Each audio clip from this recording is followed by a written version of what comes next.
I have segmented the paper into 7 major components. The first one is just a general introduction which tries to put concepts and terms into their proper theoretical perspective.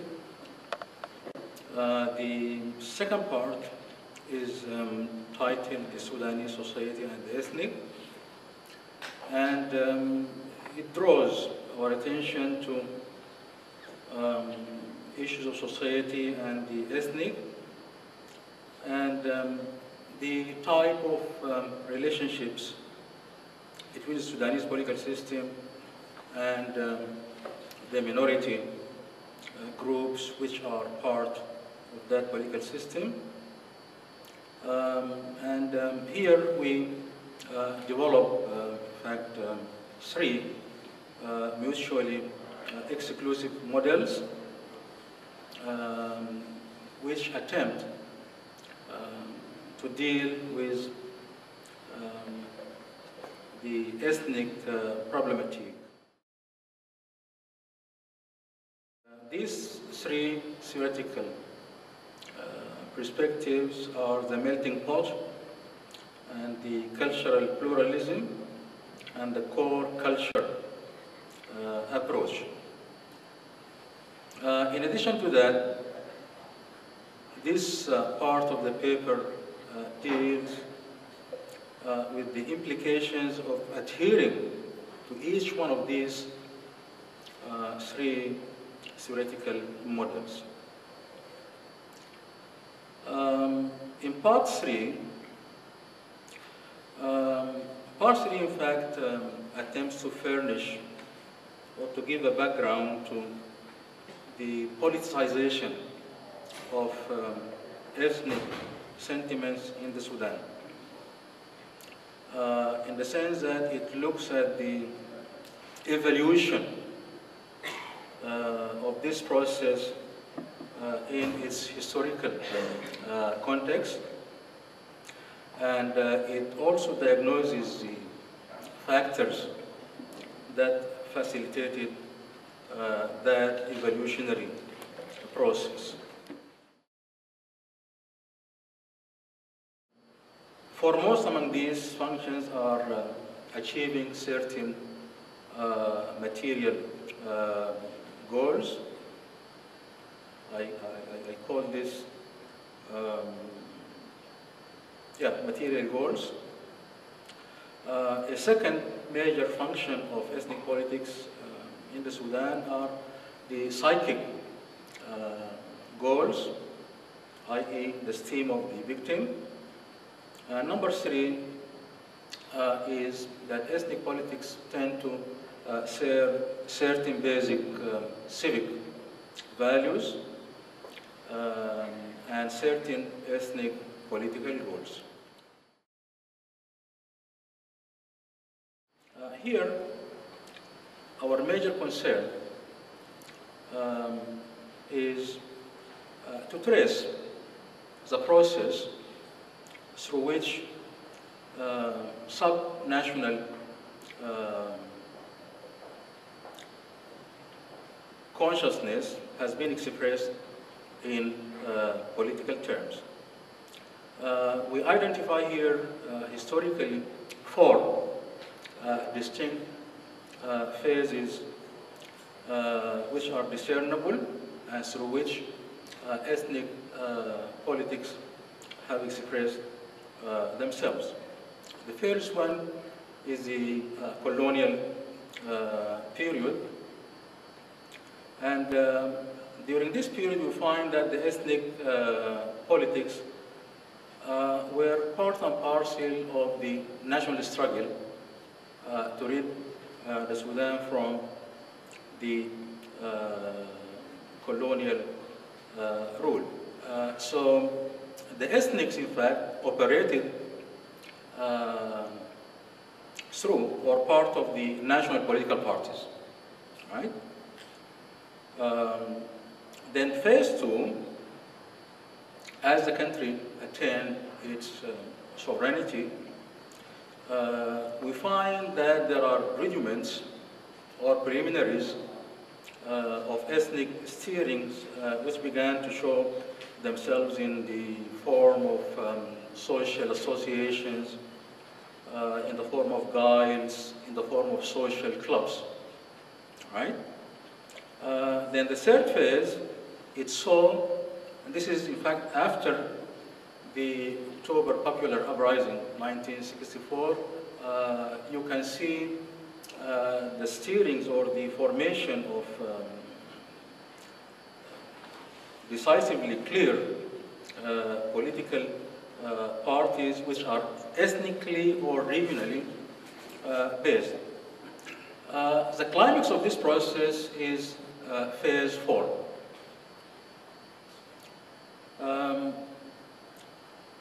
And this was the formation of ethnic armed groups,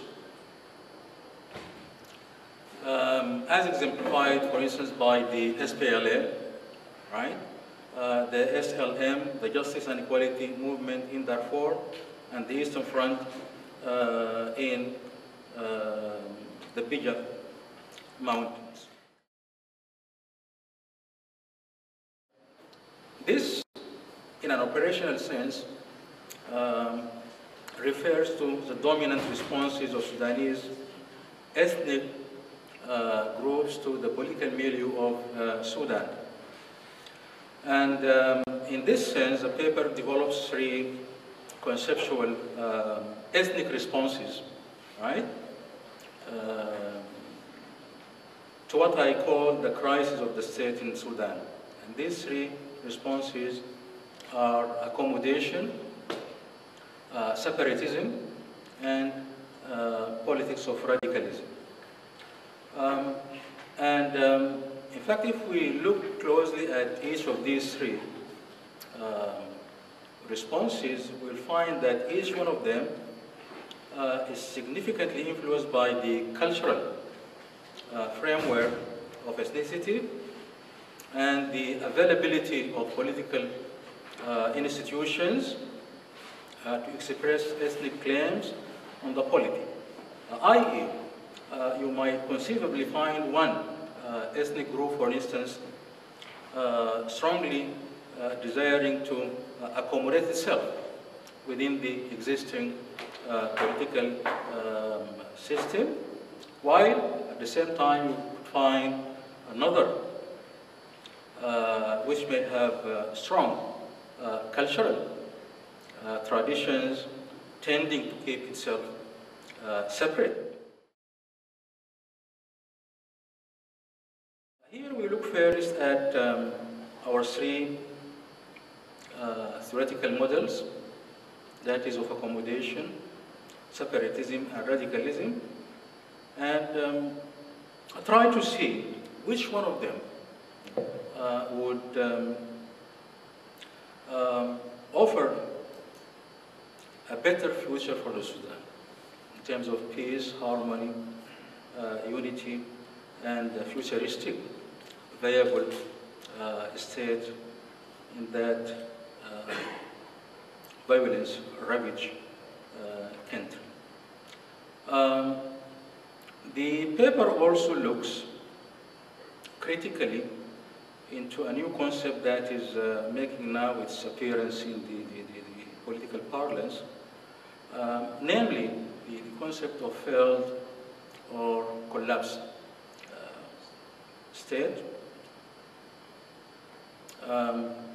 This new concept has been popularized by one US magazine, which uses 12 indicators to depict whether a state is collapsed, failed, or not.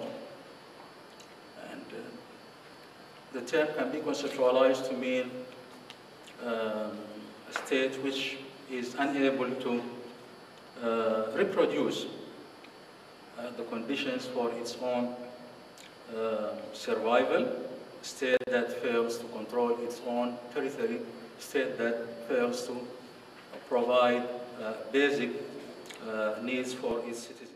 The paper, in fact, rejects this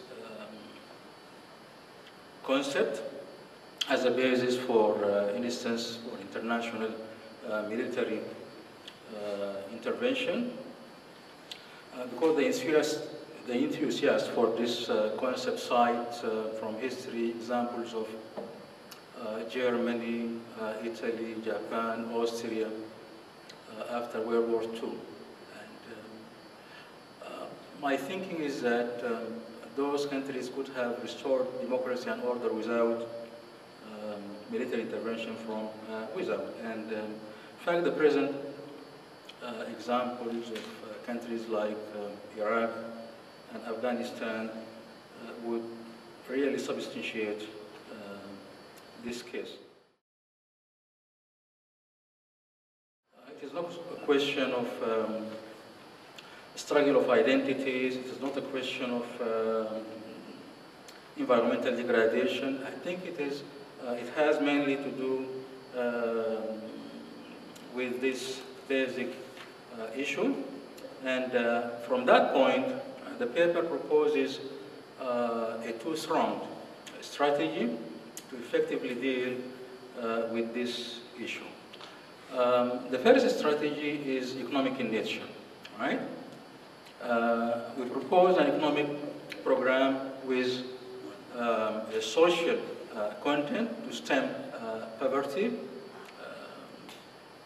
and to meet the basic necessities of life, addressing issues of inequality, issues of distributive justice, issues of unemployment, education, health, etc. The second component of reform in Sudan refers to the political reform, or it refers to the political sphere. And we have to remember that the goal of less inequality is not only economic, but it is also political. That's why we propose equally political reform. And this is preeminently about devising a genuine federal system for the devolution of power, and its hallmark is constitutional democracy. The paper squarely rejects the majoritarian approach inherited from Britain, and our constitutional democratic model consists of grand coalition where no one feels left out, proportional representation, and segmental autonomy, and perhaps some sort of veto, whether it is limited veto or absolute veto. We leave this to different groups to divide.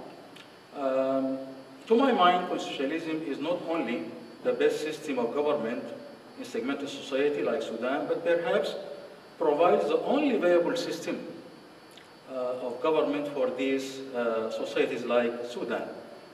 The Sudanese plural society will only be able to handle its ethnic and regional differences by utilizing consensual or non-coercive approaches to the management of its conflict. And given the durability and the paucity of ethnicity as a social category and the ineffectiveness ineffectiveness of attempts to eliminate ethnicity by force, I think the only solutions left now for the Sudanese are two: power sharing or partition. While partition or secession, in this case, of course, I mean the Southern Sudan, should never be rejected outright as a taboo, as we used to think in the past.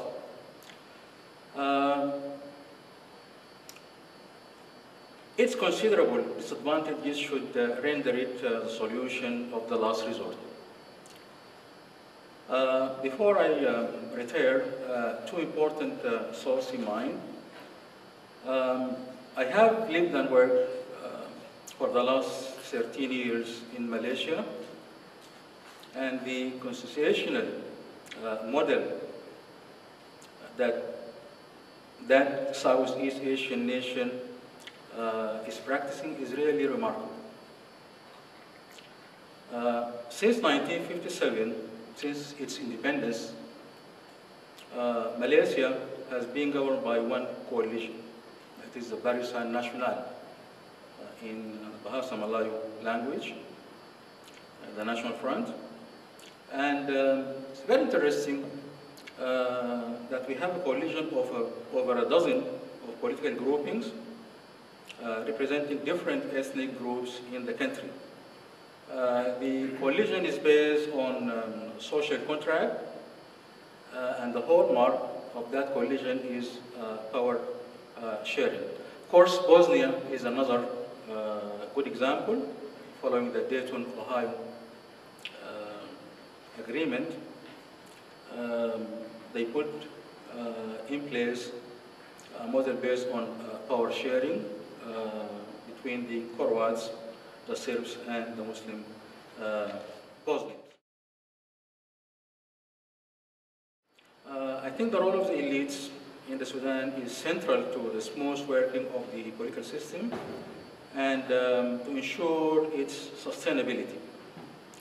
What I see in Sudan nowadays is, in fact, exactly the reverse, and it is a source of alarm.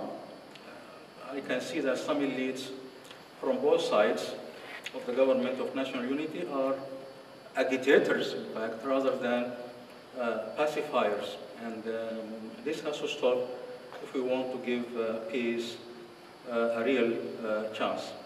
I thank you for your patience. Thank you.